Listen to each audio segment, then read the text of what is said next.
আজকের সকালটা শুরু করলাম আমার ঠাকুরকে দিয়ে। এই দেখো, বাবা লোকনাথ, মা লক্ষ্মী সবাইকে পুজো দেওয়া শেষ। এই দেখো,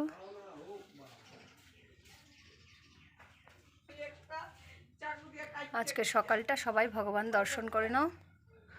আর এখানে আমার ঠাকুর পুজো দেওয়ার থেকেই সকালটাকে আমি শুরু করলাম।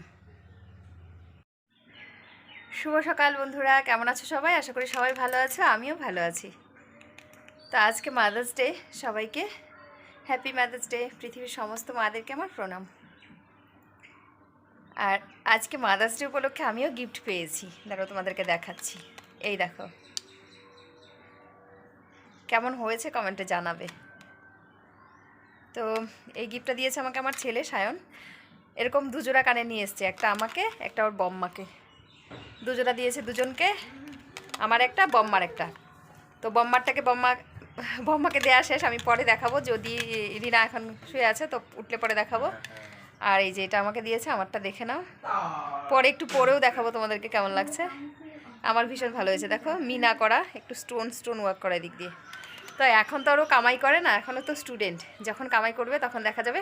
মানে এখন আমার কাছে এটাই দামি। তো এই, আর আজকে একটু সকাল সকাল সমস্ত কাজ করে স্নান করে পুজো টুজো করা হয়ে গেছে আমার। এক হাতে ক্যামেরা ধরে রাখতে পারছি না জানো, হাতটাও ব্যথা করছে। তো এখন করব রুটি, ঝটপট করে রুটিটা করে নিয়ে, আমাদের সকালবেলা তো রুটি খাবো জানোই। আর পান্তা ভাত রয়েছে কালকের, যে ভাতটা জল ঢালা ছিল, সেই ভাতটার জন্য ডালের বড়া করব। আর শুকনো লঙ্কা ভেজে ওটা সায়নকে খাওয়াবো, আর আমি খাবো রুটি। যেহেতু কালকে থেকে রুটিটা শুরু করেছি, রুটিটা কন্টিনিউ করব। আর বাদবাকি রান্না করব আজকে, অনেক কিছু একটু রান্না হবে, কারণ আজকে আমার বড়দি, মানে আমার ননাস বাড়িতে আসবে, সায়নের পিসিমণি। আমার একটাই ননাস, কোনো ননদ নেই। তো আসবে বাড়িতে, কালকে রাতে আমাকে ফোন করেছিল যে আজকে বাড়িতে আসবে। তো বললাম ঠিক আছে আসো, রান্নাবান্না করবো এখন, বড়দি আসবে। তো সেই জন্য চলো ঝটপট করে আগে রুটিটা করে সকালের খাওয়া দাওয়াটা কমপ্লিট করে নিই, তারপর রান্নাটাও করব। তো কী কী রান্না করি আর বড়দি আসলে তোমাদেরকেও বড়দিকে দেখাবো। তো চলো ব্লগটা দেখতে থাকো। রান্নাবান্না কমপ্লিট, আর এখন বসে গেছি খেতে। এখন সময় বাজে 11:15, জানো। এখন বসেছি আমি রুটি নিয়ে, রুটি খেতে। আর রুটি খেতে যে আমার কী কষ্ট হচ্ছিল তোমাদেরকে আর কি বলবো, তোমরা দেখেই বুঝতে পারছো। ভীষণ কষ্ট হচ্ছিল জানো, একবার মুখে দিব না এরকমটা ভাবছিলাম বসে বসে। কারণ আমি একদম পিওর ভেতো বাঙালি, ভাত ছাড়া আমার চলে না। তারপরেও আমি রুটি স্টার্ট করেছি, বুঝতে পারছো কী যে কষ্ট হচ্ছিল খেতে। তাও আস্তে আস্তে করে খাচ্ছিলাম। তো চলো খাওয়া দাওয়াটা করে আসি।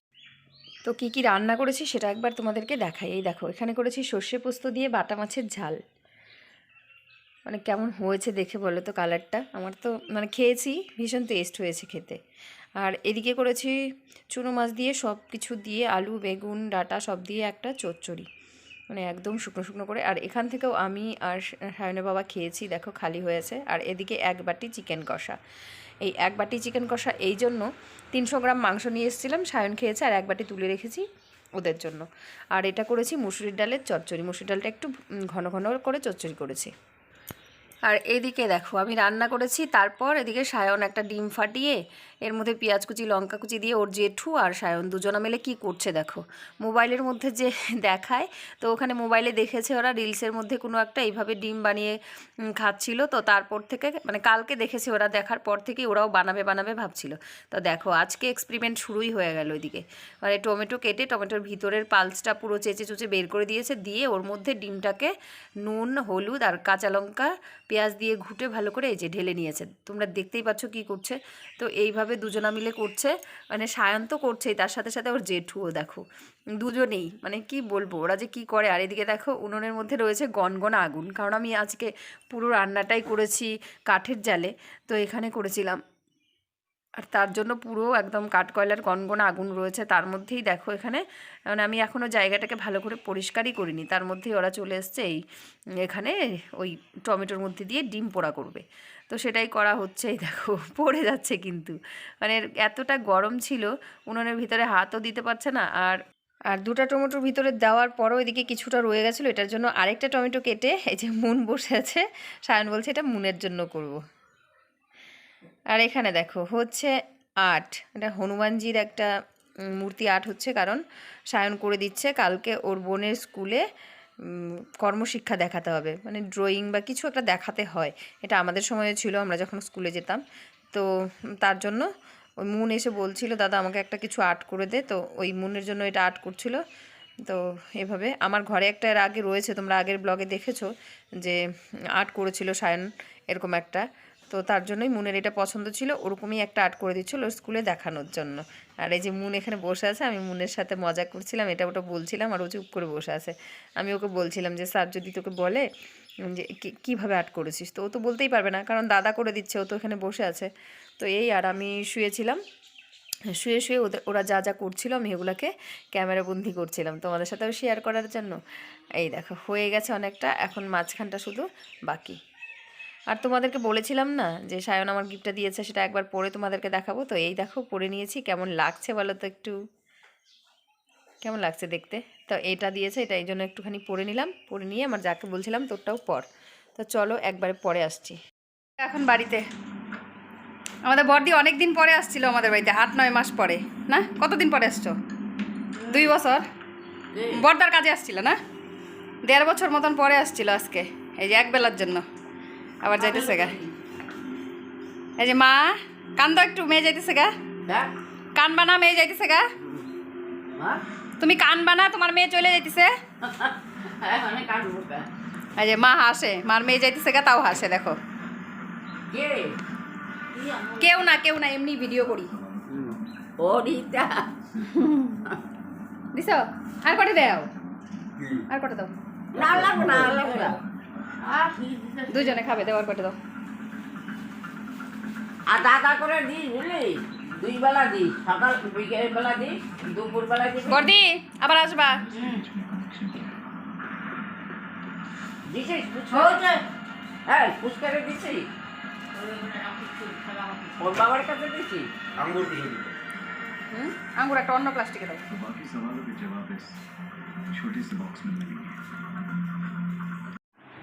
তো গাইজ এখন সন্ধে বাজে 7:40, এখন রেডি হয়ে গেছি, শাড়ি পরে নিয়েছি একটা। এই যে মাতৃ সম্মেলন আছে সেখানে যাব, আর মাতৃ সম্মেলনের পরে যাব পিকনিকে। আমাদের আজকে একটা পিকনিক প্রোগ্রাম। এবার তোমরা বলবে তোমরা গরমের দিনে কত পিকনিক খাও, গরমের দিনে আমরা পিকনিক করি, আমাদের সবসময় পিকনিক চলতেই থাকে। আর আজকের পিকনিকটা এই পূর্বীদির যে ভাইয়ের বিয়ে হয়েছিল, আমরা গেট ধরেছিলাম, ওখানে 1000 টাকা দিয়েছিল, সেই টাকা দিয়ে করব আজকে পিকনিক। তো প্রথমে যাব মাতৃ সম্মেলন, সেই জন্য শাড়ি, আর বাড়ি আসবো না, ওই দিক থেকেই চলে যাব, সেই জন্য একবারে শাড়িটা পরে বেরোচ্ছি। আর যদি পিকনিক হতো তাহলে শাড়ি পরে একদমই যেতাম না, কিন্তু মাতৃ সম্মেলনে ঢুকবো তো সেই জন্য দেখো সিঁদুরের টিপ পরেছি, শাড়ি পরেছি। এটা কিন্তু কোনো এমনিতে যে টিপ কিনতে পাওয়া যায় সেটা কিন্তু না, সিঁদুরের টিপ। আমি যখন মাতৃ সম্মেলনে যাই তখন সিঁদুরের টিপই পরি, কারণ এমনি টিপের মধ্যে প্লাস্টিক বা চামড়া কিছু একটা থাকে, তো সেটা পরে কীর্তন করা উচিত না, তার জন্য আমি এমনি টিপ পরেই যাই। তা চলো যাই, গিয়ে দেখা হবে একবারে। ওই শর্ত কুচকু